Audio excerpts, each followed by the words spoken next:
Olá, no programa Em Discussão de hoje vamos falar do cenário político brasileiro em 2020. Eu recebo aqui nos estúdios da Rede Alesp o Davi Bertoncello, que é CEO da agência de inteligência Hello e especialista em pesquisa. Seja bem-vindo, Davi. Eu quero fazer uma introdução dizendo que no ano de 2018 nós recebemos o Davi aqui na TV Alesp, onde ele fez uma análise do cenário das mudanças políticas que o Brasil sofreria a partir de 2019, baseado numa pesquisa que foi publicada na época na revista Época e foi de autoria da empresa que o Davi representa. Agora, Davi, vamos falar, estamos aqui em 2020, toda aquela análise que a gente fez em 2018, o que foi realidade, o que não se consolidou e o que o Brasil, na verdade, como mudou, se mudou a opinião dos brasileiros. Seja bem-vindo à Rede Alesp. Obrigado pelo convite, Guga. É muito bom, quando a gente fala de pesquisa, em momento de eleição, principalmente, a gente fica muito numa vitrine, por bem e por mal, Então, muitas vezes, e tem uma ressalva inicial que pesquisa ela é retrato de momento. E claramente, e principalmente no cenário atual, com redes sociais, com diversos agentes, esse cenário, a fotografia do dia, ela muda bastante. Mas fico feliz em estar aqui 2 anos depois e dizer que boa parte daquilo que prevíamos, à época, aconteceu. A gente percebeu uma eleição que foi completamente ditada por diversos dos fatores que a gente colocou aqui na última visita. Legal a gente fazer uma retrospectiva. Na época, o que essa pesquisa dizia, Davi? É importante a gente fazer uma introdução. Tá. A gente vinha de um período em que a inflação foi muito utilizada numa campanha anterior. Então, a gente lembrava dos candidatos fazendo aquela alusão de, olha, você vá à feira e aí você vai entender que a banana que custava X agora custa 2X. E isso foi a tônica de uma eleição anterior. Na última eleição, a gente voltou os holofotes, em especial para 2 fatores que foram amplamente discutidos e fizeram parte da agenda de todos os candidatos. A discussão ficou muito pautada em segurança e corrupção. Eram 2 dos anseios da população que acabaram sendo muito discutidos e, claro, cada candidato à época fez a sua tentativa de trazer para si aqueles territórios. Agora, então, Davi, você tem o cenário aí de 2018, Passou-se 2 anos. Como é o cenário do brasileiro hoje? É cenário político, lógico. Algumas coisas se consolidaram. Mas como você vê, a partir de agora, a gente entrando numa análise eleições 2020, e o cenário brasileiro para o ano de 2020? Como você vê a situação? Na verdade, nos últimos 2 anos, a gente tem um pouquinho da evolução daqueles mesmos fatores. Então, como importância, a segurança vai continuar mobilizando a agenda dos candidatos. Então, não à toa, acho que a última eleição demonstrou isso, principalmente aqui em São Paulo, a quantidade de eleitos que falavam deste tema. Esse tema ele continua bastante em alta. Mas, por outro lado, a gente também tem um pouco do brasileiro, de uma nova expectativa em relação a outros atributos, por exemplo, economia. Então, a economia que ficou em segundo plano na última eleição, ela vai crescer, A gente já vem percebendo isso, a pauta ela vem sendo recheada na questão de economia e, claro, aí, de novo, mais uma vez, cada candidato vai se mobilizar para conseguir demonstrar que é uma alternativa viável nesses 2 principais temas que vão vir com bastante força, claro, além daqueles outros temas que os candidatos sempre são são obrigados. As bandeiras, Exato, exatamente, que candidato levanta, mas é importante. Então, você tinha segurança pública, tinha economia. Quais outros anseios da população em 2018? Educação, saúde. Então, a tríade, né, é segurança, educação e saúde. E aí a gente percebe que em cada nova eleição a gente vai incorporando algumas questões da época, né? Então, claro, se há um tempo atrás, veja, a gente falava ali de inflação, isso diminuiu. Na última tomada, na última eleição, se falou muito pouco. Agora, essa pauta retoma, mas não na fala da inflação especificamente, né? Talvez algo mais abrangente, que é exatamente uma das bandeiras amplamente discutidas desta renovação, né? Acho que em 2018 a gente falava bastante também, além desses territórios específicos, a gente tinha ali um debate muito acalorado sobre renovação na política, né? Tanto que a gente viu, claro, desde os candidatos que ganharam até os vencidos, cada um deles tentando incorporar um pouquinho do que seria, né, trazer para si ali de novo a questão de ser o candidato fora do status quo, né, da agenda que já prevalece e vem do que muitos deles chamaram de velha política. Então, e agora entrando nessa analogia velha e nova política, conta um negócio, como é que você acha que nas eleições de 2020 o fator redes sociais, de novo, vai ser um diferencial ou, na verdade, esse fator ele já aconteceu, a gente corre o risco que seja igual ou você acha que vai aumentar? A tendência é que aumente e que seja um cenário de disputa ainda mais acirrado, né? Claramente, quando a gente fala de redes sociais aqui, a gente tem que lembrar ou pensar em dois aspectos. O primeiro aspecto é o aspecto legal, né? Então, obviamente, esse tipo de assunto é um assunto que evoca nas pessoas diversos sentimentos e sensações. Então, muitas pessoas acabam indo lá expor o seu pensamento. E em pesquisa tem algo que é muito interessante para entender esse fenômeno que a gente fala, que é a teoria dos grandes números. O que isso quer dizer? Tem tanta gente falando sobre esse assunto que você consegue entender, 40% é a favor disso, não sei quantos é a favor daquilo, porque é tanta interação que, em vias de regra, a gente vai ter esse recorte, esse recorte ele vai valer como aspiração da população. O segundo ponto, esse talvez mais delicado, é a questão do uso indevido, né, dos robôs ou dos bots, que na última eleição já foi amplamente divulgado, mas pouco contestado, né? Na verdade, os mecanismos de inteligência para conseguir eles não se mostraram tão eficientes, né? Então a gente viu ali uma eleição que cada um dos lados falava muito, né? O outro lado está fazendo isso ou aquilo, e esse cenário para 2020 não acreditamos que vai ser melhor. Quer dizer, você acredita que vai aumentar a polarização para 2020? Sim, sim. Quer dizer que realmente vai de novo, assim, a história da eleição vai ser nós contra eles ou eu contra eles, é aquela história. Polarização entre os dois polos, é isso? Exatamente. A gente tem um movimento hoje nos classificando no pós-digital, né? O que é o pós-digital? Pós-digital, na verdade, é um conceito de que a gente está tão dentro do digital que a gente só esquece do digital quando acaba o Wi-Fi, né? Como era a luz, né? A gente só lembra da luz quando termina, quando não paga a conta, enfim, quando cai um poste. Mas o fato é que dentro desse pós-digital, a gente tem algumas vertentes. Tem autores também que defendem o conceito da pós-verdade. E a era da pós-verdade nada mais é do que cada um contar a sua verdade, independente de atributos reais, né? E a gente percebe. É importante a gente entrar nesse assunto porque, assim, eu acho que um dos grandes problemas que o brasileiro enfrenta hoje, não só na política, mas para as coisas do dia a dia na vida, é as fake news. Exatamente. Como elas podem influenciar a eleição? E eu te digo mais, na relação da pesquisa, o brasileiro acredita muito nisso, o brasileiro ele já está tomando mais cuidados com essa situação ou continua igual 2018?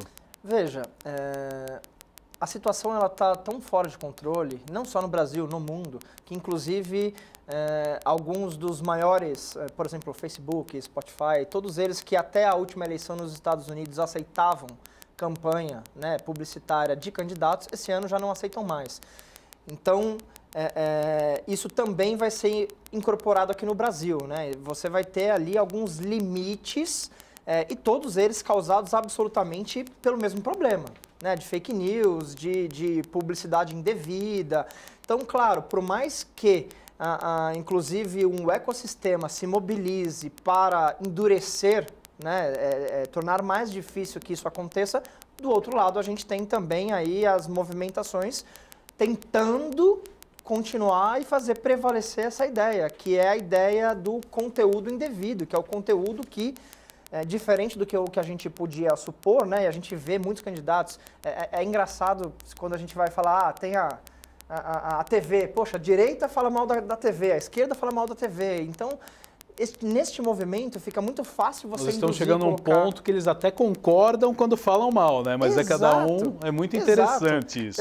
E não funciona só para TV, para os principais editoriais, revistas, a gente vê, às vezes você vai ver o candidato 1 e o candidato 2, você fala, poxa, não dá para ser, né? Eles não estão falando da mesma revista ou da mesma TV, porque a carga negativa que se coloca em cima do jornalismo em busca dessa retirada, né, da vocação do próprio jornalista de esclarecer os fatos. Claro que isso tem algo por trás que não é necessariamente muito nobre, né? Quando você tira a relevância dos veículos de comunicação tradicionais, você acaba colocando força nessas novas histórias, nesses novos formatos. E é claro, gente, para qualquer notícia, depois que a notícia é amplamente divulgada, o que funciona? Pedir desculpa? Eu não confirmei esse dado. Não, ninguém... Aqui no Brasil, principalmente, esse não é um expediente que acontece, né? Então, veja, a gente realmente precisa entrar numa discussão bastante séria do que fazer e de como criar um ambiente que incentive menos, né, toda essa falta de compromisso com a verdade nas redes sociais. Agora, na tua visão, todo esse cenário que a gente acabou de discutir influenciou no resultado final? Com certeza, com certeza. Poxa, não precisa nem ser um analista para entender que pela primeira vez na história do Brasil, o vencedor ele tinha uma limitação de orçamento que era muitas e muitas vezes inferior aos candidatos derrotados, né? E claro que isso deixa muito claro, se não uma nova ordem, eu não acredito na questão de nova ordem, agora ninguém mais precisa de tempo de TV, isso tudo foi subvertido, não tem essa inversão, mas certamente as importâncias mudaram. Existe uma transformação, né? Claro, e as redes sociais têm essa cadência, né? Ela está lá todos os dias, principalmente entre os mais jovens. Então, essa mudança, ela veio para ficar e tem que ser incorporada em todos os diálogos, né? Em todo candidato tem que saber. Agora, Davi, uma questão interessante também, a gente volta lá em 2018. Algumas pesquisas eleitorais ganharam descrédito através da mídia ou desses polos que a gente discutiu. Como você vê esse cenário das pesquisas eleitorais, já que você é um especialista no assunto? Muito bom esclarecer e ter a oportunidade de esclarecer isso para o seu público. Existem dois tipos de pesquisa quando a gente está falando de intenção de voto, tá? Então, aquela pesquisa que ela é solicitada, por exemplo, por um canal, enfim, para ser comunicada, tá? E eventualmente existem aquelas pesquisas que elas são feitas pelo próprio partido. Sim. Existe diferença nisso. Primeiro, que é o conflito de interesse, né? O conflito de interesse. Então, por exemplo, muitos daqueles números mais contestados são provavelmente não, eu lembro da discussão à época, mas são pesquisas encomendadas por um partido ou outro, que no final do dia, acabam famoso tracking, encontrando ali um expediente pelo qual, obviamente, se beneficia, tá? Isso a gente vê, é metodologia mesmo. Poxa, se você vai fazer uma pesquisa e você, por exemplo, vai tomar um número maior de entrevistas num local que tem mais votos, historicamente, para o candidato A ou B, é claro que isso vai influenciar. Então, desses dois tipos de pesquisa, é porque isso não fica muito amplamente divulgado. Qual é o tipo de pesquisa que eu estou vendo? Então, o que eu vi como especialista? As pesquisas dos meios de comunicação retratando de uma forma mais fiel o que a gente viu nas urnas, e algumas pesquisas, que são essas pesquisas contratadas por partidos que acabaram destoando um pouco mais. Você acha que a mudança é o quê? De metodologia mesmo? Eles, quando contratam, eles pedem que seja específica de algum setor, alguma coisa assim? Não, por exemplo, não é necessariamente uma falcatrua, para ficar numa palavra aceitável. O que acontece? Vamos supor, a sua pesquisa, a gente tem duas pesquisas. O candidato A teve um dia excelente, foi lá, teve um debate super bom. Eu peguei aquela pesquisa e fiz a pesquisa um dia depois desse debate. Após um discurso importante e tudo mais. Exato. E aí a outra pesquisa é uma pesquisa que é uma tomada que acontece, por exemplo, todos os meses, ela tem as suas datas para acontecer. Poxa, é claro que se eu fizer uma pesquisa logo após um evento importante, para qualquer um dos lados, eu tenho uma tendência a fotografia daquele dia é uma fotografia que privilegia o candidato A ou B, entende? Então isso acaba acontecendo. É importante, né, a gente abordar esse assunto. Por exemplo, acontece isso no nosso dia a dia. O presidente da República toma uma atitude, no dia seguinte, conforme essa atitude, sai uma pesquisa. Sobe a aprovação do mandato ou cai a aprovação do mandato. Tem muito a ver com esses fatos que acontecem. Como você vê esse tipo de cenário? Então, na verdade, a gente também tem que dividir isso em dois. Uma questão é a utilização disso, né? E a gente tem...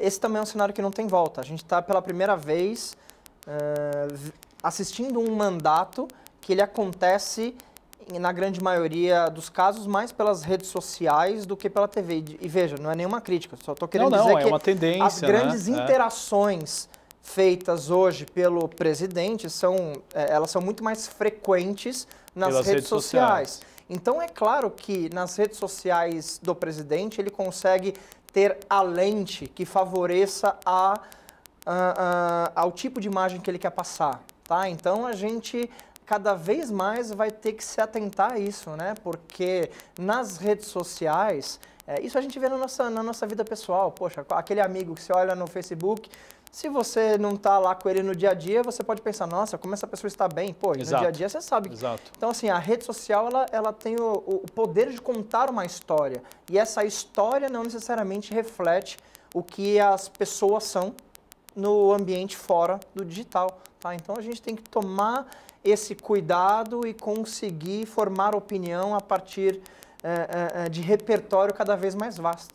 Agora, Davi, é importante, né, a gente tocar num tema também. A pesquisa após as eleições, ela é importante? Claro, por dois fatores e aí dois tipos de pesquisa. Uma pesquisa que é a pesquisa de avaliação de desempenho, né, e avaliação do governo, então claro que isso é muito fácil de ser mensurável e tem uma ligação muito forte inclusive com a autoestima do brasileiro. Então a gente percebe isso em momentos em que cai a popularidade do governo, seja ele qual for. Claro que existe uma tendência aí de queda, né, na vocação, né, na felicidade ali do brasileiro em diversas outras áreas. Algo que a gente também consegue perceber muito bem para fazer essa ligação é a questão da pergunta sobre a expectativa de emprego, né? Então você percebe que isso está são fatores que são altamente ligados. Agora, é interessante a gente entrar nessa questão também. As pesquisas, elas podem influenciar né, a população? Por exemplo, sai uma pesquisa dizendo que tal candidato, ele está na ponta, tal. O eleitor, ele pode votar no candidato devido à pesquisa? Acontece essa tendência? Ao final do primeiro turno da eleição, eu fui convidado a escrever um artigo sobre o fenômeno, né, o que tinha acontecido, e eu falei bastante disso, que era a questão do voto útil em primeiro turno. Né? Voto útil, claro, se você tem dois candidatos e no primeiro turno não votou em nenhum deles, certamente você pode votar pensando em o que para você é o mal menor. Mas a gente viu nessa eleição muito o voto útil no primeiro turno. Sim. E por que isso acontece? Majoritariamente porque você não acredita que o candidato que tem a sua simpatia ou que tem a sua, né, você pensa ali muitas vezes em diversos aspectos, mas o candidato que mais se encaixa naquilo que você acredita, se você não acha que esse candidato é um candidato que tem a possibilidade de vencer, é claro que cresce bastante a sua vontade de fazer o voto útil em primeiro turno. Tanto que numa eleição presidencial nós tivemos 3 candidatos conhecidos que tiveram uma queda vertiginosa devido a isso, né? Exatamente, exatamente. Eu até gosto do candidato B, mas eu tô vendo aqui que, tá faltando... Ele não tem chance de ir pro segundo turno. Tá faltando 15 dias para eleição e ele tá muito longe. Vou tentar transformar este voto, meu voto em um voto útil. Porque eu não quero que candidato B ganhe e tal. Então tem essa conversa, influencia. Tem. Agora deixa eu te fazer uma pergunta. Como vai funcionar a legislação eleitoral em relação às pesquisas para esse ano de 2020? Boa pergunta. Desde a última eleição, a gente tem visto cada vez mais um cerco sobre qualquer contratação, né, de partido político. E claro, as grandes verbas ali, quando você está falando de uma eleição, elas estão muito utilizadas na questão do marketing e de pesquisa. Se um tempo atrás os próprios institutos de pesquisa aceitavam qualquer tipo, né, de candidato e isso desde a última eleição vem sendo amplamente discutido entre os institutos e está em cada vez mais um mercado que está em um grande contato para que a gente consiga realmente colocar limites, né? Claro, como pesquisa, como qualquer outro setor, você tem pessoas boas, pessoas ruins, empresas boas, empresas ruins, mas de fato como instância, né, como mercado, é muito bom, né, viver este momento, que é um momento em que os institutos estão rediscutindo, mas também, claro, tudo muito baseado na questão das limitações, né, e do como que está sendo, os gastos dos candidatos estão sendo controlados. Então, agora, você acha que nos últimos 2 anos, né, a gente falando pós-eleições de 2018, os institutos perderam um pouco de credibilidade com a população? Eu acredito que sim, tá? Muito embora... Não estou generalizando, mas eu entendo perfeitamente a questão e eu acredito que sim, exatamente por isso, né? Vamos lembrar de novo, ao falar em pós-verdade, por mais que a gente tenha tido aí uma eleição que deixou claro algumas questões, imagina para aquelas pessoas que votaram no candidato vencido. É muito complicado você explicar que a outra metade da população não pensa que nem você. Então a primeira, como você tem lá os exércitos de lado a lado, né, colocando isso todos os dias na cabeça desses eleitores, é muito mais fácil você atribuir a culpa, né? Se a culpa é minha, eu dou ela para quem eu quiser, não é isso que se diz? Sim. Então, eles estão, até de forma maniqueísta, você vê qualquer dado que não interessa ao candidato A ou B ser refutado por esse candidato. E, claro, os eleitores que têm simpatia por aquele candidato vão, em sua maioria, né, pelo menos ali o núcleo duro, que a gente chama os grandes apoiadores, vão tratar aquilo como uma verdade.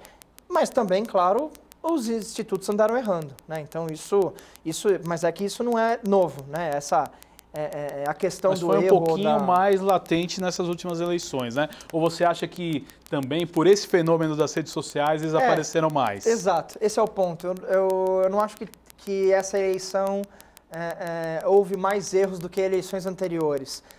Simplesmente tem mais rede social. Eu estava vendo alguma transmissão de esportes ontem e aí o narrador estava falando, poxa, o Michael Jackson não tinha Twitter. Ou para a gente pensar hoje, pô, o Neymar tem. Né? Então, quando você vai entendendo, aquilo amplifica, né? A rede social ela consegue amplificar qualquer coisa que é dita por mil. E claro, né, outra coisa que a gente sempre escuta aqui é que uma mentira dita 1000 vezes vira uma verdade, né? Então, a rede social ela consegue propagar isso e transformar esse cenário. De novo, por mais que exista erros, como sempre existiu, é muito maior o volume de informação sobre qualquer questão como essa e isso potencializa erros e acertos. Agora, Davi, conforme os seus trabalhos, as suas pesquisas, vamos fazer uma analogia aí do candidato que deve ser eleito em 2020. Qual que é o perfil desse candidato? Olha, esse candidato ele vai precisar responder com bastante atenção aos principais pontos da agenda, como a gente até falou aqui, né? Segurança, economia. Ele vai ter que conseguir demonstrar vocação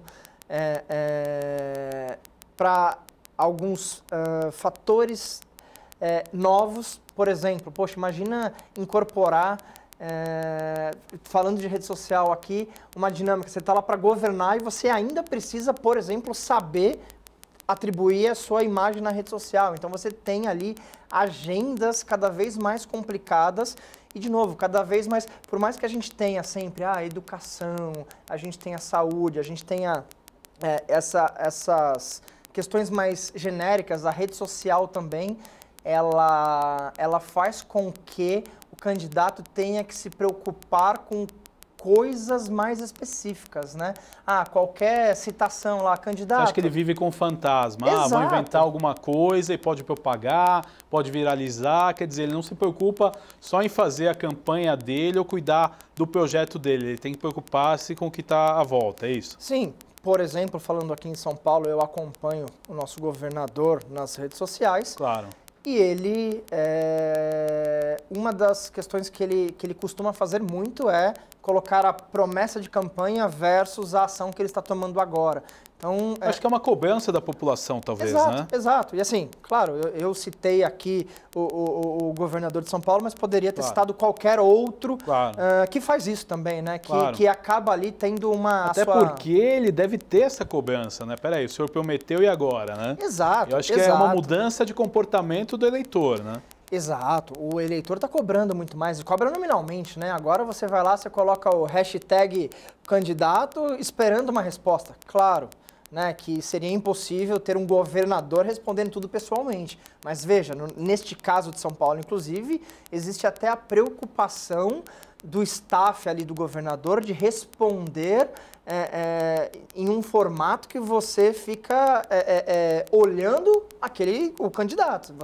Você percebe que aquela fala dele nas entrevistas, na vida real, é muito parecido com a agenda e com como ele faz aquilo acontecer nas redes sociais. Aliás, também podemos estender isso ao presidente, né? O formato dele... Com certeza, cria a persona e continua com ela. Exato, exato. Entendeu? Seja quem for que vá responder, responde como se fosse, né, mas você sabe, o mesmo perfil. Isso é inteligente por parte de qualquer área. Por exemplo, uma empresa, tudo que a gente está discutindo hoje de inteligência competitiva e pesquisa para empresas é a história de ser omnichannel, ou seja, ser a mesma empresa em todos os canais. Isso é muito difícil. É muito difícil para uma empresa, é muito difícil para um candidato, essa extensão das preocupações e ter uma agenda que, além das suas preocupações diárias, você precisa incorporar essa nova agenda, é muito difícil, eu diria que até exaustivo, seja para pessoas públicas, figuras públicas, seja para empresas. Davi, foi muito bom recebê-lo aqui de novo nos estúdios da Rede Alesp para fazer essa análise aí do cenário político brasileiro 2020. Muito obrigado. Eu que agradeço o convite. Este foi o programa Em Discussão de hoje. Nós falamos do cenário político brasileiro para 2020 e as pesquisas. Você pode ver e rever este e outros programas em nosso canal no YouTube. Até nosso próximo encontro. Valeu!